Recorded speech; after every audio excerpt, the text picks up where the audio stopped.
I'll quickly talk about 8 misconceptions about love today. Okay, we think this is love, but this is not love. ठीक है, number 1 is misconception: infatuation equals love. कि किसी को देख के when your heart skips a beat या you feel butterflies in your stomach और आपको ख्वाबों में वो आ रही है और आप सोच में वो आ रही है, हम क्या समझते हैं मुझे प्यार हो गया, लाले तेरे भाई को प्यार हो गया. लेकिन in actual that's not love, that's infatuation. We cannot differentiate between the two कि infatuation क्या है या मेरी affiliation क्या है या attraction क्या उस औरत के लिए और असल प्यार मोहब्बत क्या होती है. This is not love. लेकिन हम लोग उसको love कह के, कुछ लोग आते हैं और कुछ उलमा से उन्होंने कहा कि हमारे पास कुछ लोग आए और एक प्रैक्टिसिंग ब्रदर थे, उन्होंने कहा कि शेख I am in love with that girl. तो उन्होंने कहा अच्छा मुझे आप बताएं वो कैसी हैं खातून. तो उन्होंने कहा कि वो ऐसी हैं ऐसी हैं ऐसी हैं. तो उनको रियलाइज़ हुआ कि आप तो काफ़ी प्रैक्टिसिंग है और दीनदार है, लेकिन वो दीन पे नहीं है. शी इज़ काइंड ऑफ जो कि अपना वो कवर भी नहीं कर रही and she loves music and partying and everything. तो उन्होंने कहा कि कैसे ये आप कह रहे हैं कि यू लव हर. कहते हैं शेख वल्लाही बस I when I see her, when I look at her, I feel something in my stomach, you know, I feel कि मुझे मोहब्बत है उससे. तो शेख ने कहा कि एक सवाल किया, उन्होंने कहा क्या आप चाहते हैं कि ये खातून आपके बच्चों की माँ बने. तो वो सोच में पड़ गए.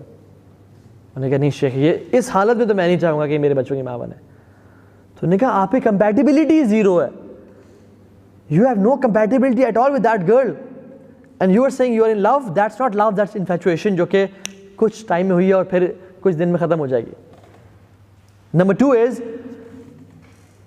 चूँकि बॉयज़ बैठे हैं, तो if she loves me she will change after marriage. That's a big misconception कि अगर ये लड़की मुझसे प्यार करती है, ये मेरे फियांसे मुझसे प्यार करती है, I want to marry her, she will change इंशाल्लाह. शी विल स्टार्ट वेयरिंग निकाब, she will pray and she will read Quran and we'll read tahajjud together. This is a misconception. Rarely this happens, rarely. मैं नहीं कह रहा बिल्कुल भी नहीं होता, लेकिन 95% चांसेस में नहीं होता, बल्कि more than that. याद रखें इस बात को. अगर प्यार मोहब्बत इतना सख्त है, आजकल लड़के लड़की आपस में 3 महीने हुए प्यार हो गया, जो लड़की अपनी माँ बाप की बात पे, या जो लड़का, चल बॉयज़ बैठे हैं, जो लड़का अपने माँ बाप के लिए चेंज नहीं हो रहा और उस लड़की को नहीं छोड़ा, तो वो लड़की इस बंदे के लिए जो कि 3 महीने पहले मिला था, इसके लिए कैसे चेंज हो जाएगी. माँ बाप जिन्होंने पैदा किया, जिन्होंने पाला और मोहब्बत दी और सारा खर्चा किया इस पे और डिग्रीज दी, कपड़े दिए, हर चीज़ दी, ये माँ बाप इस बंदे को चेंज नहीं कर पा रहे, तो how do you think you are gonna change that girl in like 5 months. Maybe जो वो रोज़ी टाइम है, जो एक हनीमून पीरियड है, उसमें तो वो बात मान लें, लेकिन इट्स वेरी रेयर कि वो चेंज हो जाए. So this again a misconception के ठीक है, जैसे भी अगर आपको लगता है कि इस खातून से मैं इसी हालत में निकाह करने के लिए तैयार हूँ, then go for it, otherwise don't go for it, because really this happens के अगला बंदा चेंज होता है. थर्ड मिसकंसेप्शन वो ये कि my spouse will complete me. और हम कहते हैं कि she is my soul mate और द बेटर हाफ. कहते हैं ना she is my better half. And although मैं बहुत लैग कर रहा हूँ नमाज़ों में, कुरान की तिलावत में, सब कुछ मेरा बिल्कुल वो नहीं है, लेकिन व्हेन शी विल कम मेरा दीन कंप्लीट हो जाएगा और आई विल बी तकवे के मैं एक लेवल पे आसमानों में उड़ आऊँगा और कमाल हो जाएगा. Again this is a misconception. Although दीनदार रिश्तों में ऐसा होता है कि एक दूसरे की सपोर्ट और हेल्प करते हैं, लेकिन इस्लामिकली हमें इस्लाम ये टीच नहीं करता. हमें इस्लाम कहता है you should be whole within yourself and not be dependent on any other person to be complete or whole. So आपकी जो सेल्फ वर्थ है ना, वो डिफाइन करती है कि आपका रिलेशन अल्लाह ताला के साथ कंप्लीट है या नहीं है, कैसा है. If you're not complete with Allah subhanahu wa ta'ala and your self worth is dependent on other people, कि वो आएगा तो मेरी फिर सेल्फ वर्थ कंप्लीट होगी, then that's a misconception. ज़ाहिर रज़ियल्लाहु ताला अन्हु सहाबी रसूल है. He was not handsome, he was not dandy, और माल के अतबार से बहुत वीक थे. अल्लाह के नबी सल्लल्लाहु अलैहि वसल्लम को बहुत मोहब्बत थी उनसे, और अल्लाह के नबी एक दफ़ा आए और पीछे से ज़ाहिर को हक किया और कहा कि कौन ख़रीदेगा मुझसे ये, मेरा ये ग़ुलाम, मुझसे कौन परचेज़ करेगा. तो जब ज़ाहिर को पता चला कि अल्लाह के नबी है, तो ही स्क्वीज़ हिमसेल्फ अ बिट, ताकि मुझे अल्लाह के नबी से ज़्यादा एक टच मिले because they love each other. तो उन्होंने कहा कि या रसूलल्लाह शायद मुझे कोई भी ना खरीदे because I have know worth, ना मैं खूबसूरत हूँ, ना मालदार हूँ, ना बहुत स्किलफुल हूँ लोगों की नज़र में, शायद मुझे कोई ना खरीदे। तो अल्लाह के मैंने क्या कहा कि ए ज़ाहिर बेशक अल्लाह ताला के यहाँ तुम्हारी बहुत कदर व कीमत है, क्योंकि असल इंसान की कदर व कीमत डिपेंड करती है कि उसका अल्लाह के साथ रिलेशन कैसा है, ना कि कोई शख्स आके उसे कंप्लीट करेगा या वो चीज़ कर। Again that's a misconception. Number 4 is एक ऐसा शख्स है इस दुनिया में जो कि बना ही मेरे लिए है, वो मेरा सोलमेट है, वो एग्जैक्टली मेरी वेवलेंथ में मैच करेगा, वो एग्जैक्टली वो सोचता है जो मैं सोचता हूँ, वो एग्जैक्टली वो जानता है जो मेरे दिल में फीलिंग्स आ रही हैं, वो एग्जैक्टली मुझे रोजेज़ तब ला के देगा जब मेरा दिल चाह रहा होगा मुझे कोई रोजेज़ ला के दे। Again there is nothing like that, I am so sorry. अगर तो आपका मतलब सोलमेट से ये है कि कोई शख्स अल्लाह ताला ने आपकी तकदीर में लिखा हुआ है जिसकी शादी आपसे होगी, देन यू आर राइट।